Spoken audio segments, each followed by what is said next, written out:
Mathieu Cloutier est né dans un monde de forestiers. Il a vu évoluer les pratiques et il nous partage la passion de son métier tout en soulignant des aspects méconnus du grand public. Une entrevue qui permet de démystifier un métier que l'on associe à la grande industrie, alors que Mathieu opère de façon plutôt artisanale avec son père, malgré l'usage d'équipements de haute technologie.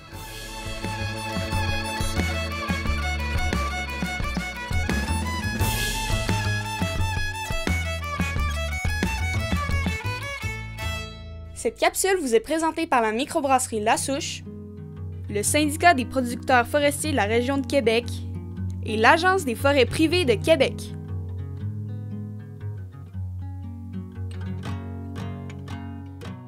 Bien, ici, on se trouve sur une terre privée. Il y a deux types de récoltes qu'on va faire. On va faire des coupes totales, CPRS. On essaye de protéger le plus de régénération possible.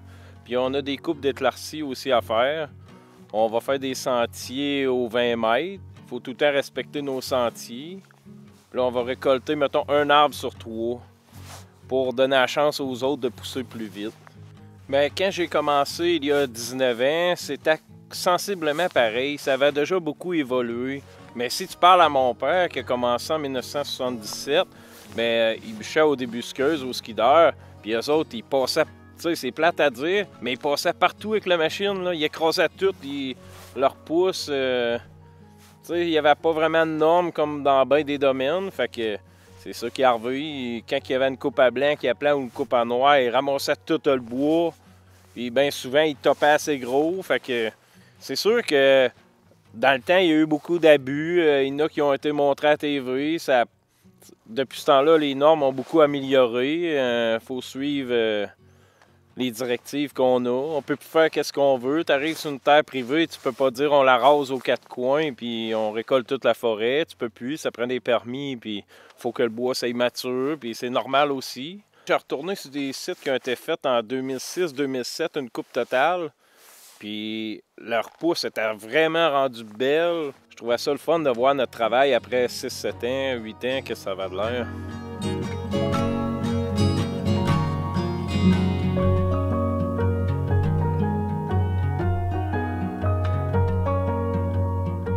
Moi, je suis passionné de forêt et de machinerie. J'ai vécu là-dedans depuis mon jeune âge. Quand on perd la machine, il y a tout le temps des nouveaux défis, le terrain, le bois. C'est jamais pareil. La journée, elle se passe vite. Là. Faut pas être peur de te lever de bonne heure, te rendre en forêt. C'est sûr que des fois, on est tout seul dans nos machines. Il y en a qui aiment mieux travailler en équipe. C'est un travail d'équipe pareil parce qu'on travaille tout ensemble. On est tous dans des machines séparées. Mais tu sais, moi, je travaille pour aider mon transporteur. Le transporteur, lui, il travaille pour que les camions aient de la facilité à travailler. Le gars de la charrue qui déneige, lui, il essaye de rendre la vie plus facile aux camions. Tu sais. Veux pas, on travaille tout en équipe, mais on est seul dans notre machine. À cette heure, c'est sûr que les conditions, c'est plus sécuritaire. Il y a combien de monde dans mon village qui sont en chaise roulante à cause qu'ils ont eu des arbres sur le dos. Je pense que j'ai pas assez de doigts pour les compter. Il y en a beaucoup qui sont décédés aujourd'hui parce que c'est des accidents qui arrivaient il y a longtemps. Mais nous, au point de vue sécurité, dans la machine, c'est très sécuritaire.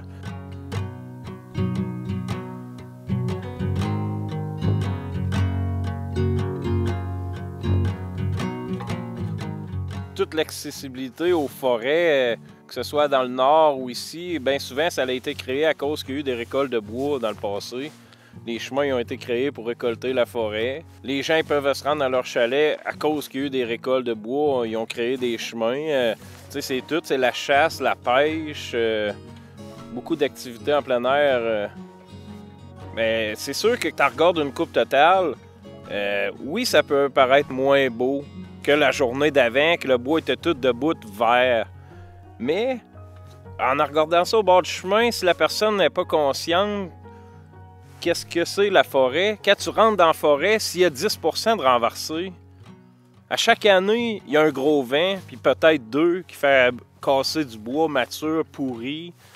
Là, il y a des renversés, il y a des arbres cassés à moitié. Tu sais, quand la forêt n'est pas en santé, là, tu sais, je sais pas c'est quoi qui est mieux. Tu sais, ça paraît beau, c'est vert, mais Ça arrive qu'on pogne des peuplements surmatures, fait que là c'est ça, 10% de renversés, beaucoup d'arbres morts, secs debout, beaucoup d'arbres qui ont l'air bons verts, mais qui sont pourris à l'intérieur. Tu sais, là tu dis on est passé drette un petit peu, ça arrive. Puis c'est sûr qu'une coupe totale est moins beau. Un an après, t'arrives, c'est tout séché, les branches, c'est tout gris, mais c'est la même affaire pour un jardin. Qui somme un jardin le printemps, il l'entretient tout l'été, puis qui récolte pas tous ses légumes à l'automne, j'en connais pas. Tu sais, tout le monde récolte tous les légumes. Puis c'est bien sûr, si tu prends la photo, la journée d'avant, il va être bien plus beau que le lendemain, mais le lendemain, tu vas avoir ta photo de tous tes fruits et légumes que tu as récoltés pour passer l'automne et l'hiver. C'est un peu la même affaire que la forêt, sauf que le cycle est beaucoup plus long. Mon père a commencé à travailler en 1977 en forêt avec un skideur puis un abatteur manuel. Puis en 1979, il a fait une coupe totale. Puis comme je t'ai dit tout à l'heure, ils n'avaient pas de normes. Ils ont passé partout avec la débusqueuse. Ils n'ont pas fait attention à la régénération. Puis, 40 ans, moins de 40 ans plus tard, il a repassé dans la même forêt avec sa multifonctionnelle faire une coupe d'éclaircie. Ça, on fait la treille, comme je t'ai dit, 1 sur 3 côtés. Puis il a sorti des billots de 16 pieds dans le sapin, puis les arbres étaient matures 40 ans après. Si dans le temps, ils ont fait la coupe totale comme ça, ils ont tout écrasé, ils n'ont pas fait attention, puis ils ont réussi à passer 40 ans après à refaire une coupe d'éclaircie, mais ça veut dire que si on fait plus attention aujourd'hui, mais le cycle est probablement moins long. C'est sûr que le bois ne poussera pas plus vite qu'il y a 40 ans, mais si tu en as préservé des petits sapins de 5, 6, 7, 8, 10 ans, bien, eux autres, là, dans 40 ans, ils vont être beaucoup plus grands que ce qui a poussé là.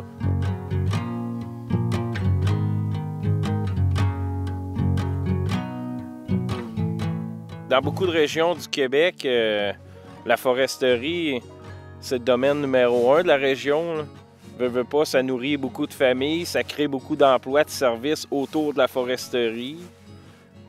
Faut pas oublier qu'on a tous besoin du bois. On en a tous dans notre maison, que ce soit pour la structure de la maison, les meubles, tout, les papiers, tout ce qu'on consomme est fait à partir de la fibre de bois.